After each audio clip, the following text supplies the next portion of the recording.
അദ്ദേഹം ഒരു ബഹുമാന്യനായതുകൊണ്ട് തൻ്റെ ദാഹം അവഗണിച്ചുകൊണ്ട് അവരുടെ അടുത്തേക്ക് ചെന്നു.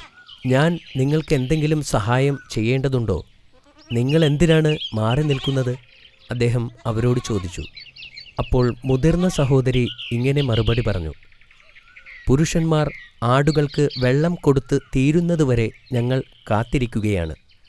നിങ്ങൾ എന്തിനാണ് കാത്തു നിൽക്കുന്നത്? അദ്ദേഹം വീണ്ടും ചോദിച്ചു. ഞങ്ങൾ നിസ്സഹായരാണ്, അവർ പറഞ്ഞു.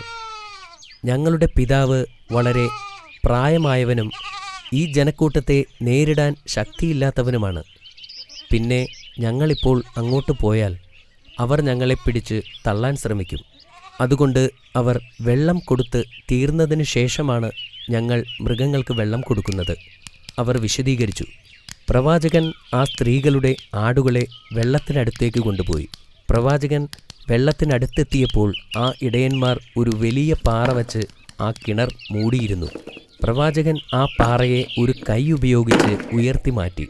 പ്രവാചകൻ കല്ലുയർത്തുന്നത് കണ്ടപ്പോൾ അവിടെ നിന്നിരുന്ന ജനങ്ങൾ അത്ഭുതപ്പെട്ടു. എന്നിട്ട് മൃഗങ്ങളെ വെള്ളം കുടിക്കാൻ അനുവദിച്ചു.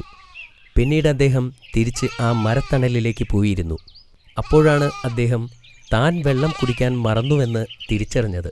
എൻ്റെ നാഥ, അദ്ദേഹം പ്രാർത്ഥിച്ചു, അങ്ങ് എനിക്ക് നൽകുന്ന പ്രതിഫലം എന്തായാലും അതിപ്പോൾ എനിക്ക് ആവശ്യമാണെന്ന് എനിക്ക് ഉറപ്പുണ്ട്. പതിവിലും നേരത്തെ തൻ്റെ മക്കൾ വീട്ടിലെത്തിയപ്പോൾ ആ പിതാവ് അത്ഭുതപ്പെട്ടു. തുടർന്ന് അവിടെ സംഭവിച്ചതെന്താണെന്നും അവർ നേരത്തെ വീട്ടിലെത്താനുള്ള കാരണവും ആ പെൺകുട്ടികൾ വിശദീകരിച്ചു. ഇത് കേട്ടപ്പോൾ അവരുടെ പിതാവ് അപരിചിതനോട് നന്ദി പറയാൻ ആഗ്രഹിച്ചു. അങ്ങനെ മൂസാ നബിയെ വീട്ടിലേക്ക് ക്ഷണിക്കാൻ അദ്ദേഹം തൻ്റെ പെൺമക്കളിൽ ഒരാളെ അയച്ചു. ഒരു മകൾ നബിയുടെ അടുത്ത് മടങ്ങിച്ചെന്ന്, എൻ്റെ പിതാവ് ഞങ്ങളുടെ ഭവനത്തിലേക്ക് നിങ്ങളെ ക്ഷണിക്കുന്നു എന്ന് പറഞ്ഞു. അദ്ദേഹം ക്ഷണം സ്വീകരിക്കുകയും ആ പെൺകുട്ടിയോടൊപ്പം അവളുടെ പിതാവിൻ്റെ അടുത്തേക്ക് പോവുകയും ചെയ്തു. അവർ വീട്ടിലെത്തിയപ്പോൾ നബി തന്നെ സ്വയം പരിചയപ്പെടുത്തുകയും അദ്ദേഹത്തിൻ്റെ ജീവിതകഥ അവരോട് പറയുകയും ചെയ്തു. പിന്നീട് അദ്ദേഹം ഈജിപ്തിൽ നിന്നും ഓടിപ്പോരാനുണ്ടായ കാര്യവും അവരോട് പറഞ്ഞു.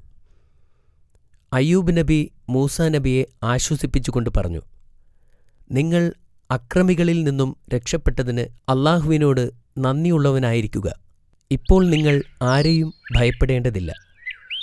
പ്രവാചകന്റെ സൗമ്യഭാവവും പെരുമാറ്റവും ആ പിതാവിനും മക്കൾക്കും ഇഷ്ടപ്പെട്ടു.